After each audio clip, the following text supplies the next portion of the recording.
Once upon a time, there was a billionaire named Maxwell. He had everything anyone could dream of: a huge mansion, a private jet, fast cars, and money that never ran out. But the one thing he didn't have, the one thing he longed for the most, was a child. He and his beautiful wife, Lisa, had been trying for years, but every time they thought they were close, it ended in heartbreak. Lisa was stunning, with eyes that sparkled like stars and a smile that could light up any room. She was everything Maxwell could have ever dreamed of, but every night, as they sat in their big, empty house, they both felt the same emptiness. The sound of children's laughter was missing, and it hurt more than they cared to admit. People outside their marriage didn't help. They knew they had everything except for a child, and they didn't hold back from mocking them. Some called them the rich couple with no heir. Others whispered behind their backs, saying, "What good is all that money if they can't even have a baby?" Maxwell's family was the worst. Every chance they got, they insulted Lisa. They told her, "You were supposed to give him children. What kind of wife are you? The family needs an heir to carry on his name." They even said things like, "What's the point of marrying someone so rich if you can't even give him a child?" Lisa cried herself to sleep many nights, wishing she could give Maxwell the one thing he wanted most. She loved him deeply, but her heart shattered every time his family made her feel less than.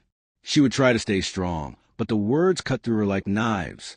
"What if I'm the reason we don't have children?" she would think. But she never said those thoughts aloud.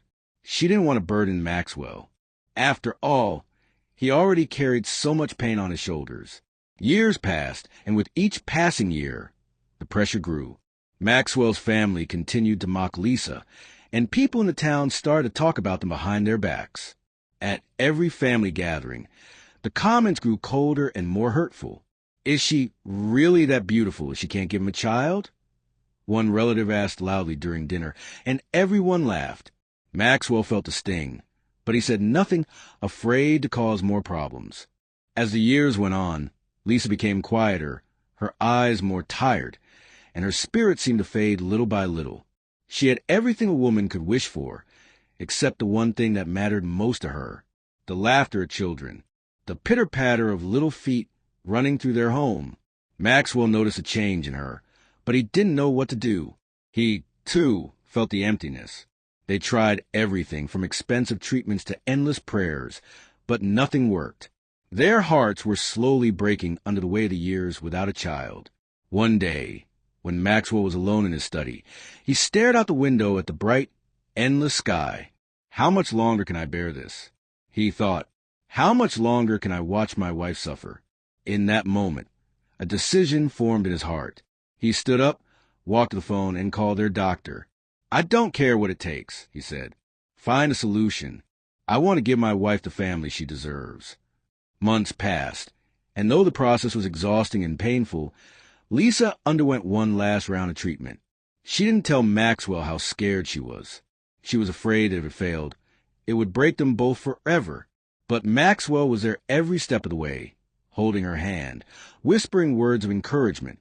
Then, one sunny morning, when Lisa was sitting in their garden, she felt it, a wave of happiness so strong, she almost couldn't breathe. Her heart raced. She grabbed her phone, her hands trembling. "Maxwell," she whispered, I think it worked. I think we're going to have a baby." Maxwell dropped everything and ran to her, his eyes filled with hope. Lisa showed him the test result, and they both stared at it for a long time. Finally, Maxwell's voice cracked. "We're really going to be parents?" he asked, his words full of disbelief. Tears filled Lisa's eyes as she nodded. "Yes, we're going to be parents." The news spread like wildfire. Maxwell's family, who had been so cruel for so many years, suddenly changed their tune. They showered Lisa with praise, calling her the woman who gave the billionaire an heir. But Lisa didn't care about their approval anymore. She had done this for herself and Maxwell. She had given him the one thing he wanted more than anything, a family. Months passed, and Lisa's belly grew round with the life inside her. Maxwell was by her side through every appointment, every moment, making sure she had everything she needed. But the mocking voices never fully stopped. Some people still said cruel things, and some of Maxwell's family never truly apologized for the pain they had caused. But none of that mattered now. Then came the day that changed everything. Lisa went into labor, and after hours of pain and anticipation, the moment finally came. The doctor smiled at them both and said, "Congratulations, you have twins." Tears flowed down Maxwell's face as he held both of their babies, one in each arm, a girl and a boy. They were perfect. For the first time in years, everything felt right.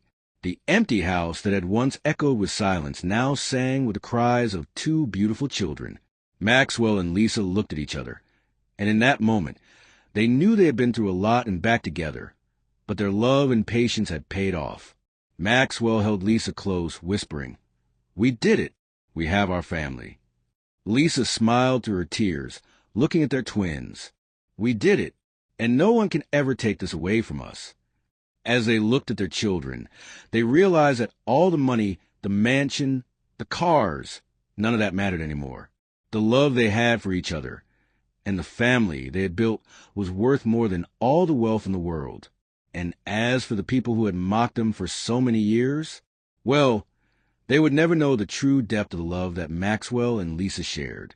The love that, despite everything, had brought them the greatest gift of all. Thank you for watching. Please don't forget to subscribe to our channel. See you on the next one. Bye.